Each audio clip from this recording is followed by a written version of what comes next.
शुक्रवार 3 मे सायंकाळी 6 वाजता या राज्याचे माजी मुख्यमंत्री, या राज्याचे शिवसेना प्रमुख आदरणीय उद्धवजी ठाकरे साहेब यांची जाहीर सभा कणकवलीच्या उपजिल्हा रुग्णालयाच्या समोर त्या ठिकाणी होणार आहे। मोठ्या संख्येनं उद्धवजींचे विचार ऐकण्याकरता, त्यांना पाहण्याकरता, त्यांच्याशी संवाद साधण्याकरता मोठ्या प्रमाणामध्ये शिवसैनिक, महाविकास आघाडीचे सर्व कार्यकर्ते आणि मोठ्या संख्येने सिंधुदुर्ग जिल्ह्यातली जनता त्या सभेला उपस्थित राहणार आहे।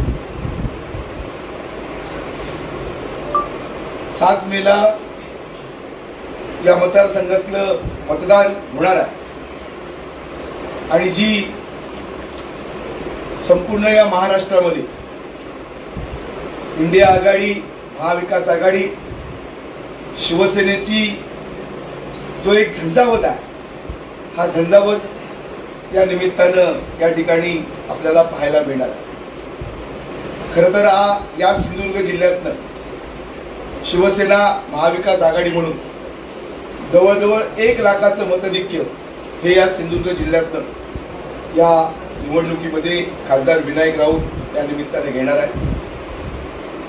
गेल्या 10 वर्षामध्ये ज्या पद्धतीनं खासदार विनायक राऊतांनी जो जनसंपर्क या मतदारसंघामध्ये ठेवलेला, ज्या पद्धतीनं विकास या मतदारसंघामध्ये केलेला, जवळजवळ 2200 गावं, 23,000 वाड्या आणि जवळजवळ 350-400 किलोमीटरचं अंतर, अशा प्रकारचा हा चिपळूणपासून दोडामार्गपर्यंतचा हा मतदारसंघ आहे। आणि या संपूर्ण मतदारसंघामध्ये पुन्हा एकदा म्हणजे तिसऱ्यांदा विजयाची हॅट्रिक ही जनतेच्या प्रेमावर, जनतेच्या आशीर्वादावर आणि जनतेच्या पवित्र मतदानावर या ठिकाणी खासदार विनायक राऊत त्या ठिकाणी करणार आहे।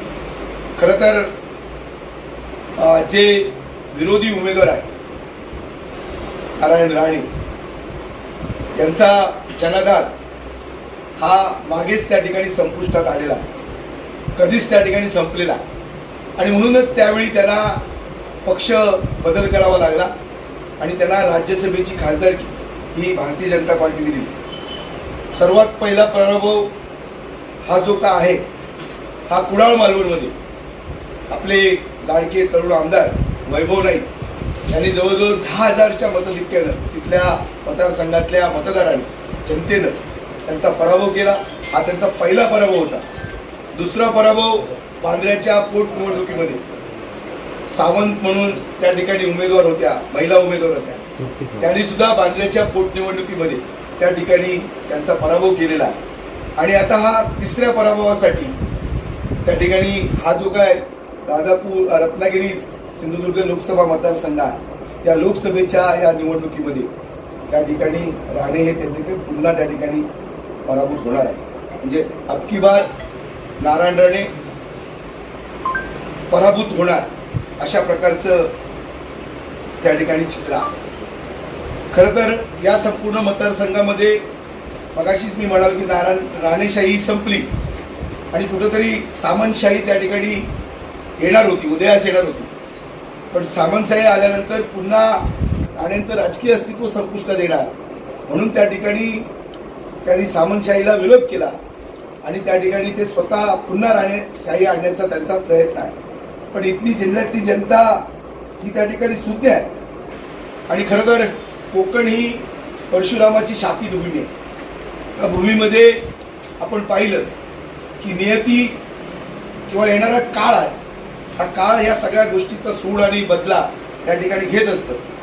त्याचं एक उदाहरण आहे की याच कणकवली शहरामध्ये कैलासवासी श्रीधर नाईकांची हत्या झाली होती आणि त्याच काही वर्षानंतर वैभव नाईक या जिल्ह्यामध्ये कुडाळ मालवणमधून आमदार झाले. हा नियतीचा न्याय आहे आणि म्हणून येणाऱ्या काळामध्ये नियतीचा न्याय हा त्या ठिकाणी होणार आहे. खरं तर आज संपूर्ण या मतदारसंघामध्ये निर्भय बनवण्यासारखी एक सामाजिक चळवळ अतिशय चांगल्या पद्धतीनं जनतेमध्ये निर्भय बनवण्याचा विचार त्या ठिकाणी देते.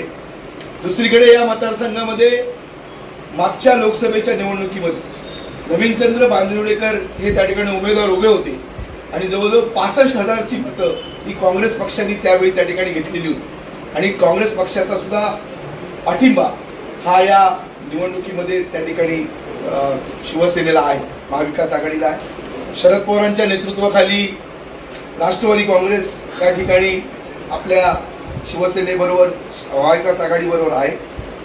आणि त्याचबरोबर जो या जिल्ह्यातला या मतदारसंघातला जो मुस्लिम समाज आहे, इथला जो दलित समाज आहे, इथला जो ओबीसी समाज आहे, हा सर्व समाज हा एकत्रितपणे ही जी काय महाविकास आघाडी, जी काय इंडिया आघाडी आहे, या इंडिया आघाडीला त्या निमित्तानं मिळणार आहे. खरं तर या सगळ्या गेल्या 10 वर्षातला जो मोदी शहांचा जो कारभार आहे, या कारभाराच्या विरोधामध्ये जनतेमध्ये उद्रेक आहे, संताप आहे आणि कुठेतरी या उद्रेकाचा संतापाची लाट ही या निवडणुकीला 7 मेला त्या ठिकाणी येईल आणि 4 जूनला जो निकाल त्या ठिकाणी येणार आहे, या देशामध्ये सरकारमध्ये त्या ठिकाणी परिवर्तन होईल, बदल होईल. पुन्हा एकदा विनायक राऊत तिसऱ्यांदा या ठिकाणी खासदार होतील आणि या देशाच्या मंत्रिमंडळामध्ये या मतदारसंघातनं केंद्रीय मंत्री म्हणून त्या ठिकाणी असतील.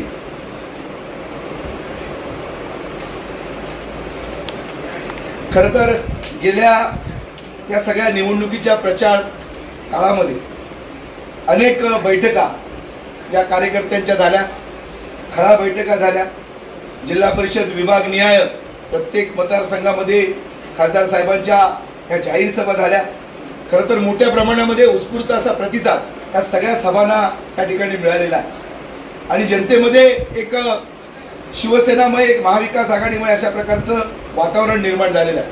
आपल्याला माहिती आहे की गेल्या 10 वर्षामध्ये ज्या पद्धतीनं लोकशाही धोक्यामध्ये आली, संविधान त्या ठिकाणी अडचणीमध्ये आलेलं आहे, मोठ्या प्रमाणात भारतीय जनता पार्टीच्या या सगळ्या काळामध्ये मोठा भ्रष्टाचार या ठिकाणी झालेला आहे, महागाई ही फार मोठ्या प्रमाणामध्ये आहे, बेरोजगारी सुद्धा त्या तितकीच मोठ्या प्रमाणामध्ये आहे आणि म्हणून या सगळ्या कारभाराच्या विरोधामध्ये जनतेमध्ये संतापाची लाट आहे. आणि म्हणून आज आम्ही ज्या ठिकाणी सभांच्या माध्यमातून, बैठकांच्या माध्यमातून, प्रचार फेरीच्या माध्यमातून